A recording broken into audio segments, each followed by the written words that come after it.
मेरे प्यारे भाइयों एवं बहनों और मेरे प्यारे देशवासियों, मैं जय सर आज आप लोगों के सामने प्रस्तुत हुआ हूं।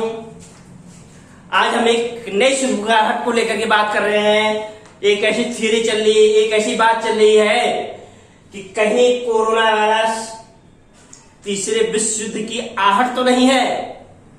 आज हम इसके बारे में विश्लेषण करेंगे, चर्चा करेंगे और जरूर समझने की कोशिश करेंगे कि कहीं कोरोना वायरस जो है तीसरे विश्व युद्ध की आहट तो नहीं है। जैसा कि हम जानते हैं अब तक 2 विश्व युद्ध लड़े गए हैं और अगर रिसर्च करें तो रिसर्च से यह पता चलता है कि हर एक विश्व युद्ध के पहले कोई ना कोई महामारी फैली हुई है। अगर हम देखें 1914 में प्रथम विश्व युद्ध लड़ा गया था, उसके पहले स्वीडन में फ्लू की महामारी फैली हुई थी और उसके बाद ही प्रथम विश्व युद्ध की शुरुआत हुई थी। दूसरी हम बात करें, दूसरा विश्व युद्ध जब लड़ा गया था तो उसके पहले प्लेग की बीमारी फैली हुई थी। तो कहने मतलब 2 चीजें समझ में आती है कि एक महामारी का फैलना, महामारी फैलने से लोगों की आर्थिक व्यवस्था देशों की छिन्न भिन्न हो जाती है, देश गरीब हो जाते हैं, लोग पायमाल हो जाते हैं और इसका फायदा उठा करके कुछ राष्ट्र, महत्वाकांक्षी राष्ट्र, मैंने कई बार भी यूज किया है। दूसरी बात ये कहना चाहूंगा, दुनिया में पावर गेम ज्यादातर लड़ाइयां लड़ी गई हैं पावर गेम के लिए और विश्व युद्ध भी लड़े गए थे पावर गेम की वजह से। तो जब ऐसे कुछ देशों के अंदर, कुछ लोगों के अंदर सुपर पावर बनने की इच्छा पैदा होती है तो ऐसी परिस्थितियां पैदा होती हैं। और आज वर्तमान में जो परिस्थिति है, आज की बार ये महामारी पूरी दुनिया में फैली हुई है और इस बात की आशंका व्यक्त की जा रही है कि इस महामारी की आड़ में या ये महामारी कहीं थर्ड विश्व वर्ल्ड वॉर की आहट तो नहीं है। आज हम इस बात को समझने की कोशिश करेंगे और मैं आपको लोगों को समझाने की कोशिश करूंगा। विश्लेषण हम आज का ही करते हैं। हो गई बात कि महामारी की शुरू से विश्व युद्ध होता है, एक ये थ्योरी मानी जाती है और ये थर्ड वर्ल्ड वॉर भी हो सकता है इस थ्योरी के ऊपर। अब अगर हम बात करते हैं, जैसा हमने पहले ही बात किया है कि इस कोरोना काल, ये जो कोरोना काल का समय चल रहा है, कोरोना वायरस ये आर्टिफिशियल वायरस है, कृत्रिम वायरस है, बनावटी वायरस है, कोई ये कुदरती वायरस नहीं है। ये बात अनेक संशोधनों से, अनेक रिसर्च से, नेताओं के बयान से और बहुत से रिपोर्ट से ये पता चलता है कि ये कोरोना वायरस, जैसा हम सभी जानते हैं, चाइना की देन है, वुहान के लेबोरेटरी से निकला हुआ वायरस है।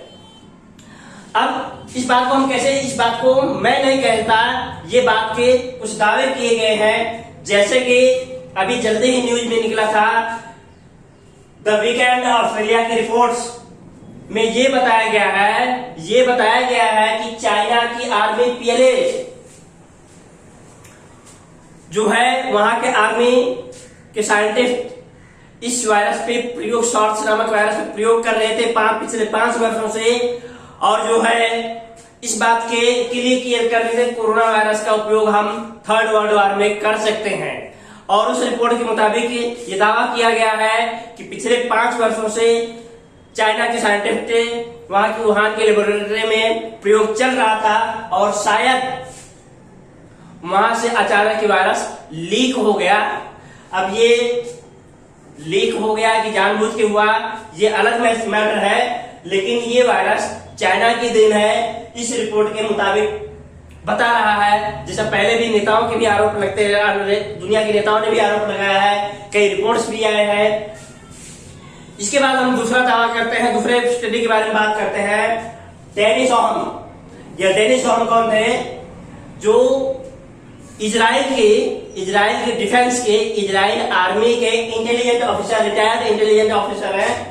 वो वॉशिंगटन टाइम को दिए गए अपने इंटरव्यू में बताए हैं, क्या कह रहे हैं? वो ये कह रहे हैं कि चाइनीज बायोलॉजिकल वॉरफेयर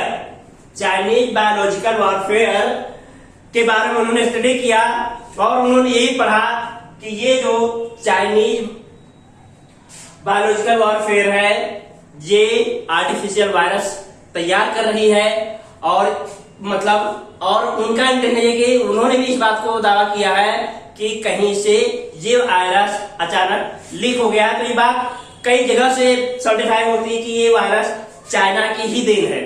और इससे बात से भी पता चलता है कि चाइना का इसमें इंटेंशन क्या था। चाइना का इंटेंशन वायरस बना करके दुनिया को तहस नहस करना और पूरी दुनिया पे विजय प्राप्त करना। तो हम देखते हैं कि अब इसके लिए ये वायरस बनाने के पीछे का मकसद, हम पॉइंट नंबर 1 पे चलते हैं। चाइना की महत्वाकांक्षा। हमने पहले भी अपने एक वीडियो में बताया था कि जैसा हम जानते हैं दुनिया में आज अमेरिका सुपर पावर है, उसी तरह से चाइना अमेरिका को पछाड़ करके दुनिया में सुपर पावर बनना चाहता है। ये चाइना की महत्वाकांक्षा है, ये किसी से छुपी नहीं है, ये जग जाहिर है। और सुपर पावर बनने के लिए चाइना जो है हमेशा इस जुगाड़ में लगा ही है, जिसके लिए क्या सुपर पावर बनना चाहता है, आर्थिक महासत्ता का केंद्र बनना चाहता है। और जैसे हम जानते हैं कि आजकल चाइना की इकोनॉमी, चाइना की जीडीपी बढ़ती जा रही है, डेवलप होती जा रही है और उसके बहुत ढेर सारे महत्वाकांक्षी पूरे देश पूरी दुनिया में, जैसे वन बेल्ट वन रोड की प्रोजेक्ट उसने रखा है, किसी रोड के जरिए पूरी दुनिया को जोड़ना, दुनिया के में व्यापार बढ़ाना। और दूसरी रणनीति ये है कि आजू बाजू के देशों को मदद करके उनके ऊपर अपना कंट्रोल, अपना वर्चस्व स्थापित करना। तो एक चाइना की बहुत रणनीति रही है, बहुत कूटनीति रही है और उसके तहत वो काम करता ही आ रहा है। ये चाइना की महत्वाकांक्षा है। अब वो सुपर पावर कैसे बनेगा, एक चीज मैं यहाँ पे क्लेरिफाई कर देना चाहता हूँ, बताना चाहता हूँ कि शायद कुछ हद तक चाइना अमेरिका की राह पे चल रहा है। हम अमेरिका बारे में बता दें, प्रथम विश्व युद्ध और दूसरे विश्व युद्ध के बीच के भाग तक अमेरिका तटस्थ रहा, वो किसी देश के साथ में लड़ाई नहीं लड़ा है विश्व युद्ध में। लेकिन जानते हैं, आप लोगों को भी पता है, अमेरिका की स्ट्रेटेजी रही, अमेरिका की रणनीति रही, जितने युद्ध हुए सभी देशों को हथियार बना के सप्लाई करना। हाँ जी, आप लोगों ने भी इतिहास पढ़ा होगा, उठा के देख लेना। अमेरिका की रणनीति रही है कि जितने देश लड़ रहे थे सभी देशों को हथियार सप्लाई कर रहा था और साहब वही हथियार बना के बेच करके अमेरिका दुनिया में सुपर पावर बन गया। पहले अमेरिका दुनिया में सुपर पावर नहीं था, लेकिन ये विश्व युद्ध की देन थी जो अमेरिका पूरी दुनिया को हथियार बेच करके सुपर पावर बन गया। और उसके बाद से ही यूरोपियन कंट्रीज के कुछ देश आजकल हम देखें वो हथियार की सप्लाई में ही लगे हैं और वो भी अपने आप को मजबूत करना चाहते हैं, कर रहे हैं।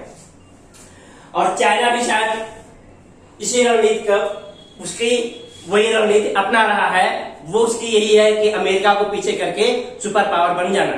अब हमको समझ में आ गया, अब क्या थर्ड वर्ल्ड वॉर की आहट है। अगर मैं कहूं एक एनालिसिस के हिसाब से, जो रिपोर्ट्स आ रहे हैं उसके हिसाब से शायद जो है कोरोना वायरस जो है ये दुनिया में थर्ड वर्ल्ड वॉर की आहट है। अब चाइना ने ऐसा प्लान क्यों किया, तो चाइना की रणनीति के बारे में हमारा स्ट्रेटेजिक प्लान चाइना की क्या है कि चाइना दूसरा विश्व युद्ध के पश्चात से ही इस जुगत में रहा, इस जुगाड़ में रहा ही कि आने वाला थर्ड वर्ल्ड वॉर कोई ऐसे हथियार से लड़ा जाए जो बिना युद्ध के, बिना हथियार के, बिना परमाणु बम के, बिना मिसाइल के ही युद्ध को जीत लिया जाए। और मैंने अपने पहले वीडियो में मैंने इशारा किया था, मैंने कहा था कि कभी कभी कुछ लड़ाइयां बिना युद्ध लड़े ही जीत ली जाती है। तो शायद चाइना के एक स्ट्रेटेजी का एक पार्ट रहा है और चाइना ने कुदरती नहीं बल्कि आर्टिफिशियल वायरस को छोड़ा और इससे चाइना ने क्या प्राप्त किया कि जैविक हथियार, जैविक मतलब इस सभी हथियार को छोड़ करके बायोलॉजिकल वेपन्स, जैविक हथियार को अपनाया और उसी के तहत ये कोरोना वायरस की शुरुआत हुई। और इससे उसकी स्ट्रेटेजी ये रही है कि जैविक हथियार का इस्तेमाल करके किसी देश के खिलाफ स्वास्थ्य व्यवस्था की, वहां की स्वास्थ्य व्यवस्था को तहस नहस कर देना और उससे वहां की आर्थिक व्यवस्था को तहस नहस कर देना। अब इसका उपयोग, इसका इरादा चाइना का किसी एक देश के खिलाफ या युद्ध लड़ने के लिए करना था कि ये पूरी दुनिया के लिए करना था, ये बात रिसर्च का मुद्दा है, इस पे हम नहीं कह सकते। लेकिन एक चीज ये रही है कि चाइना अपने आप को आर्थिक तौर से मजबूत करने के लिए उसने 1980 के ही दशक से आर्थिक उदारीकरण की नीति अपनाई और अपने देश में सभी कंपनियों को, विदेशी कंपनियों को आने का न्योता दिया और अपने यहाँ सस्ते दाम पे लेबर उपलब्ध कराना शुरू किया। ये धीरे धीरे चाइना अपनी इकोनॉमी को बढ़ाने का काम किया, फाइनेंशियली तौर पे स्ट्रॉन्ग करने का काम किया। अब चाइना की थर्ड वर्ल्ड वॉर के लिए क्या रणनीति, मतलब कैसे लड़ सकता है, कैसे क्या, तो उसने 3 रणनीति बना के रखी है। पहली बात ये, रणनीति नंबर 1, पूरी दुनिया को मूर्ख बनाकर रखना। आप सभी को पता है कि वहां पे प्रेस की आजादी नहीं है, मीडिया की आजादी नहीं है। वहां की चाइना की गवर्नमेंट क्या कर रही है किसी को जल्दी कुछ पता नहीं चलता, और चाइना की सरकार आज तक ये भी नहीं किसी को पता कि वहां वायरस की शुरुआत कैसे, वहां कितने लोग मारे गए, क्या हुआ, कुछ भी दुनिया चाइना के बाहर के देशों को कुछ पता नहीं चलता। हर चीज के बारे में दुनिया की स्ट्रेटेजी रही है कि दुनिया को मूर्ख बना के रखना और आसपास के देशों से दुनिया में पूरी टकराहट का माहौल बना के रखना एक चाइना की रणनीति रही है। दूसरी बात यह है थर्ड वर्ल्ड वॉर के लिए कि पूरी दुनिया में अफरा तफरी मचाना। अफरा तफरी कैसे मचेगी, जैसे वायरस है, वायरस की वजह से पूरी दुनिया में अफरा तफरी का माहौल है ही हम देख रहे हैं। तो पूरी दुनिया में अफरा तफरी का माहौल बना के रखना और पूरी दुनिया की सामाजिक व्यवस्था, अर्थव्यवस्था को तहस नहस कर देना, ये इसकी स्ट्रेटेजी रही है। तीसरी रणनीति क्या है, दुनिया को आर्थिक तौर से कमजोर करना। आज हम सभी लोग मंजर देख रहे हैं पूरी दुनिया का, ये वायरस की वजह से सरकारों को, पूरी दुनिया को आर्थिक तौर से इतना नुकसान हुआ है जिसको यहाँ पे कह पाना बड़ा मुश्किल है। भारत जैसा देश तबाह हो चुका है कि दुनिया को आर्थिक, तीसरी फाइनल रणनीति यही है कि दुनिया को आर्थिक तौर से कमजोर कर देना और जब कमजोर हो जाएंगे उनका दमन करना, उनका शोषण करना, उनका अत्याचार करना और फिर युद्ध की उन्मादी हो जाना और पूरी दुनिया में लड़ाई करके पूरी दुनिया पर राज करना। और ये शायद आने वाले टाइम में देशों से बर्दाश्त नहीं हो सकता है और हो सकता है ये थर्ड वर्ल्ड वॉर की आहट है, तीसरे विश्व युद्ध का आगाज है। शायद ये जो रिपोर्ट्स आ रहे हैं, जो मीडिया रिपोर्ट्स आ रहे हैं, जो एक्सपर्ट की राय आ रही है, जो इंटेलिजेंस ऑफिसर्स की राय आ रही है, वो सभी का कंक्लूजन पॉइंट यही जा रहा है, निचोड़ यही जा रहा है कि कहीं ये कोरोना वायरस की आड़ में थर्ड वर्ल्ड वॉर तो नहीं हो जाएगा। और शायद इस पे पूरी दुनिया को विचार जरूर करना चाहिए और इसके ऊपर रणनीति जरूर बनाना चाहिए। सभी देशों को इस पे जरूर काम करना चाहिए। जय हिंद, जय भारत।